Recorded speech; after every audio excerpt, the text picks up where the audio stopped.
El término cultura tiene la misma raíz que el término cultivo, el cual posee un significado más bien relacionado con el campo de lo agrícola. Sin embargo, ambos términos provienen de la misma raíz, del latín cultus, que es el participio de colere, que significa cultivar.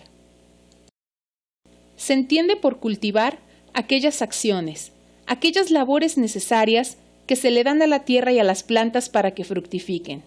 Es decir, cultivar hace sentido con la preparación y preservación de la naturaleza para que ésta dé sus frutos. Lo contrario, no podría concebirse como cultivo. Es decir, las acciones para dañar la naturaleza o evitar que ella dé sus frutos. Cultivar tiene necesariamente que ver con el cuidado de la naturaleza, no con su destrucción. Por otro lado, el único ser de la naturaleza que es capaz de cultivar es la persona humana, aunque también, y desafortunadamente, la persona es igualmente capaz de perjudicar a la naturaleza, pero eso no se considera como cultivo. Entonces, si la cultura es la acción positiva de la persona sobre la naturaleza, debemos recordar que la misma persona humana tiene una naturaleza, su naturaleza humana.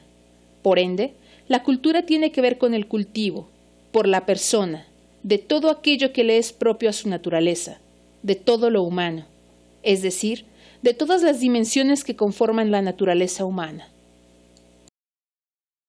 Cicerón, quien fue un destacado jurista, político y filósofo, y uno de los máximos exponentes del humanismo de la cultura romana, enfatizaba, en relación al concepto de la humanitas, la necesidad de cultivar el alma, como un proceso de desarrollo, de progreso humano, de humanización.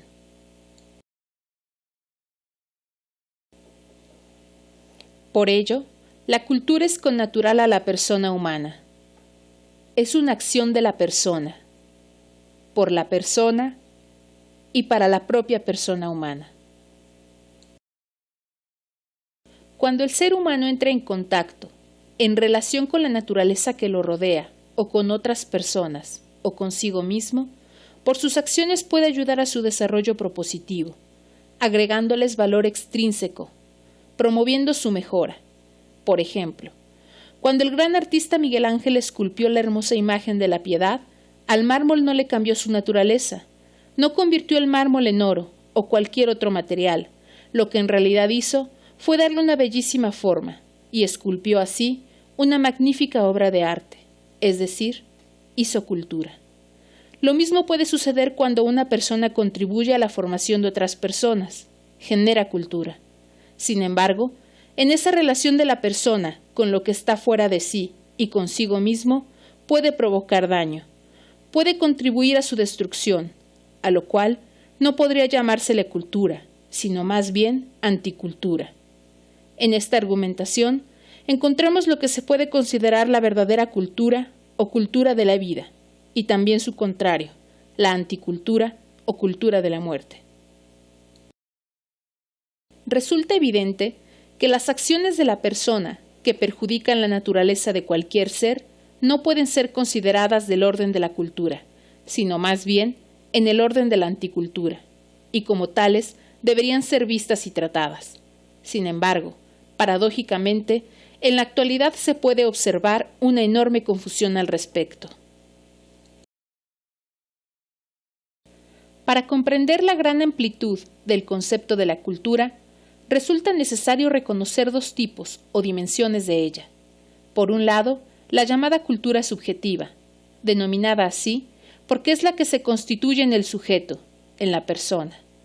Es decir, la cultura subjetiva es esa acción de la persona para el perfeccionamiento de la propia persona, para el desarrollo propositivo y actualización de lo que le es propio, de sus facultades y potencialidades humanas, acción que es mejor conocida como educación. Esta cultura no es heredable, es decir, no se nace con ella, sino se recibe y se asimila de la cultura anterior. El ser humano al nacer y por el proceso de educación va asimilando y haciendo propia la cultura que recibe de quienes le han precedido y de su entorno, y con ello se va culturizando. Es por ello que su santidad, San Juan Pablo II afirmaba que la cultura es aquella a través de la cual el hombre, en cuanto hombre, se hace más hombre.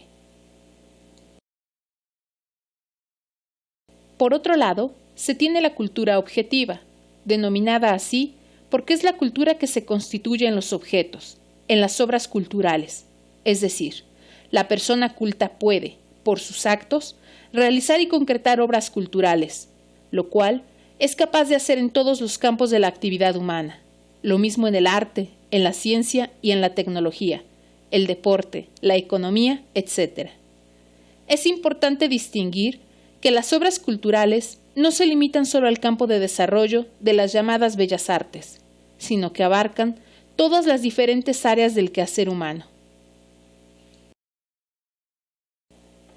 Al respecto, Ortega y Gasset enfatiza que el hombre cultiva y humaniza al mundo para cultivarse y humanizarse a sí mismo.